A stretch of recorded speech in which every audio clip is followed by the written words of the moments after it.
ఈ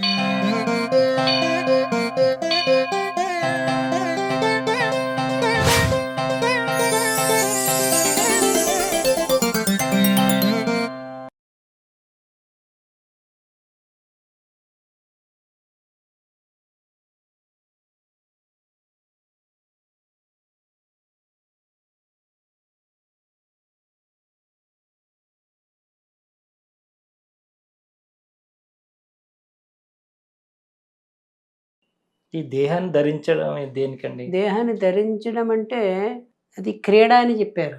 హ్మ్. క్రీడ అంటే ఆట అనమాట. హ్మ్.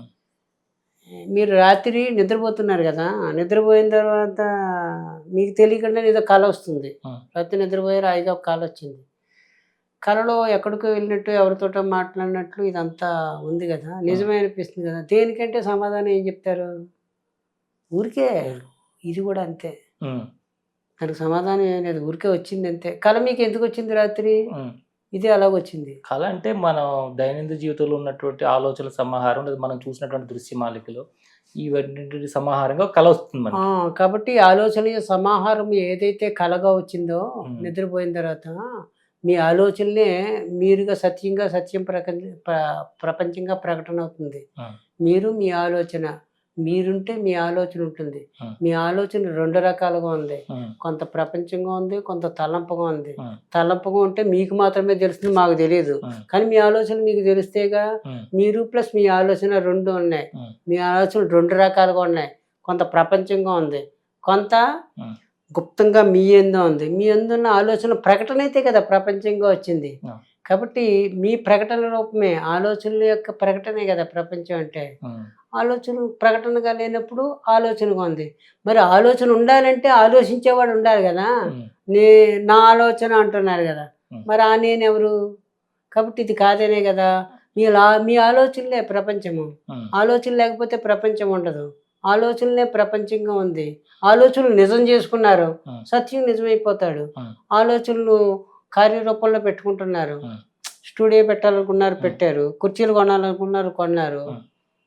పట్టాయనకు వచ్చాడు కూర్చోబెట్టాను. అప్పుడు మీ ఆలోచనే అది. హ్మ్. నువ్వెక్కడ ఇప్పుడు అవకాశం లేదండి తర్వాత మాట్లాడదా అంటే, హ్మ్. పట్టాయి లోపల రాడు గదా! ఇది కూడా మీ ఆలోచనే. హ్మ్. కాబట్టి ఇదంతా మీ ఆలోచనే కార్యరూపంగా వచ్చి హ్మ్. జరుగుతున్నప్పుడు ప్రపంచంగా కనిపిస్తుంది. కార్యరూపంలో లేప్పుడు జరగనప్పుడు కేవలము మీ లోపడే ఆలోచనగా ఉన్నప్పుడు హ్మ్. తలంపులు లేక ఆలోచనలు అంటున్నారు. హ్మ్. మరి ఆలోచించేవాడు లేకుండా ఆలోచన ఉండదు గదా! హ్మ్. అక్కడ నామరూపాలు లేవు గదా! మీరు కళ్ళు మూసుకున్నప్పుడు కూడా మీకు ఆలోచన ఉంది గదా! హ్మ్. ఆ ఆలోచన సత్యం కాదు గదా! హ్మ్. సత్యం లేనప్పుడు ఆలోచనలు లేవా? ఉంటే ఎవరికున్నాయని ప్రశ్నించుకోవాలి. హ్మ్. నాకు అని జవాబొస్తుంది. హ్మ్. అదే గదా భగవాన్ చెప్తున్నారు. హ్మ్. ఆలోచనలొస్తున్నాయి. ఎవరికొస్తున్నాయి? హ్మ్. నాకు అని ప్రశ్నించుకోమన్నారు. హ్మ్. మరలా ఇంకొక ప్రశ్న ఏసుకోమన్నారు. మరి నేనెవరిని? హ్మ్. అని ప్రశ్నించుకుని ఆ ప్రశ్న దగ్గర ఆగాలి. హ్మ్. ఆ ప్రశ్న దగ్గర ఉండాలి. అక్కడ సమాధానం వస్తుంది. హ్మ్. ఆ సమాధానమే ఈ ప్రశ్న పడిపోతుంది. సమాధానం ఉంటుంది. హ్మ్. ఆ సమాధానమే సదా ఉంటుంది. ఆ సమాధానాన్నే మనం గురువు అంటున్నాం. హ్మ్. ప్రశ్ననే పట్టయ్య లేక శిష్యుడు అంటున్నారు. హ్మ్. ఈ పట్టయ్య అనే ప్రశ్నకి ప్రశ్న పేరే పట్టయ్య లేక సత్యం అని అర్థం. అంటే హ్మ్. ఉపాధితో కూడుకున్నది అని అర్థం. ఆ! ప్రశ్న ఉంటే ప్రశ్నకి సమాధానము ఉంటుంది. హ్మ్. అంటే గురువు ఉంటాడు. ఈ ప్రశ్నకి సమాధానం దొరికిందనుకోండి అక్కడ సమాధానమే ఉంటుంది. ప్రశ్న ఉండదు. హ్మ్. ప్రశ్నకి అసలు అవకాశమే ఉండదు. సమాధానానికి సమాధానమే ఉంటుంది. దానికి ప్రశ్న ఉండదు. హ్మ్. ఆ ప్రశ్న కూడా తనదే అని తనకు తెలుసు కాబట్టి దానికి ప్రశ్నే ఉండదు. కానీ సమాధానం నుండే ప్రశ్న పుడుతుంది కాబట్టి పట్టేకి ప్రశ్న ఉంది. హ్మ్.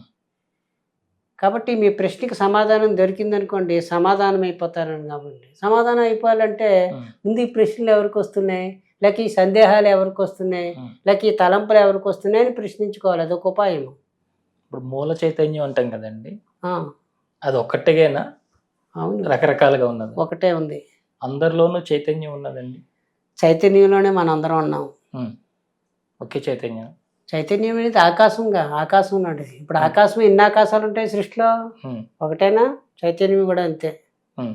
ఒకే చైతన్యంలో మనందరం ఉన్నాం. ఒకే చైతన్యంలో మనందరం ఉన్నాం. ఇన్ని వైవిధ్యాలు దేనికొచ్చినాయండి అదే చైతన్యంలో ఉన్నప్పుడు? తత్కాలిక సత్యం. ఊరికే ఉన్నట్లు కనిపిస్తున్నాయి. వాస్తవానికి లేవు. ఇప్పుడు వైవిధ్యం ఏమన్నా కనిపిస్తుందా మీకు? హ్మ్. ఇప్పుడేమన్నా ఉందా? ఇప్పుడేముంది మీ ఫ్రేమ్‌లో? వైవిధ్యంగా ఉందా లేకపోతే సహజంగా ఉన్నట్టుందా? ఉమ్. అంటే ఇప్పుడు సపోజ్ ఇప్పుడు ఏముంది మీకు మీ అనుభవంలో?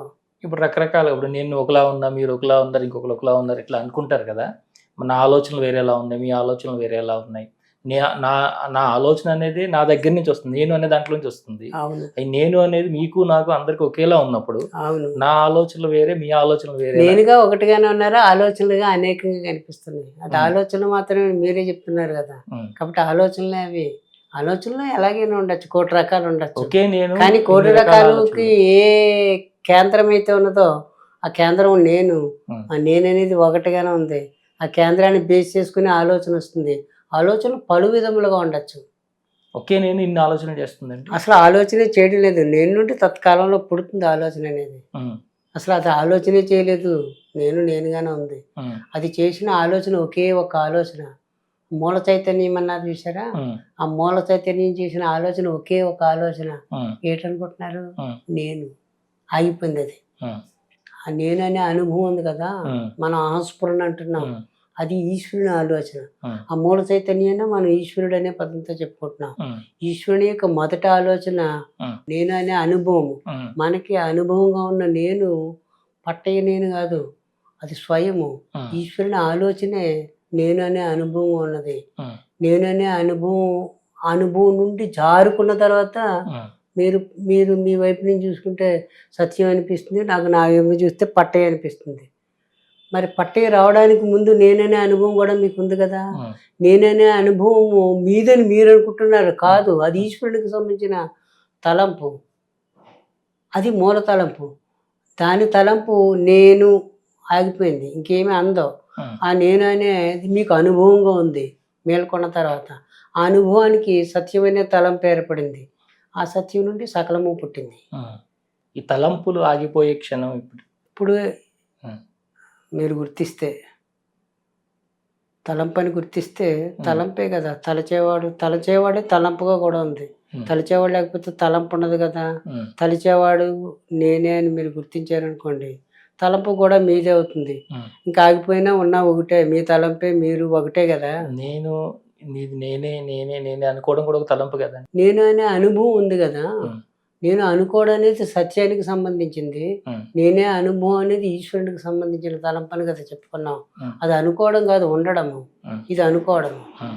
నేను నేను నేను అనేది అనుకోవడము. ఉమ్. అది పట్టయ్యని అంటిపెట్టుకుని ఉంటుంది. ఉమ్. దీన్నే సిజ్జడి గ్రంథి అన్నారు.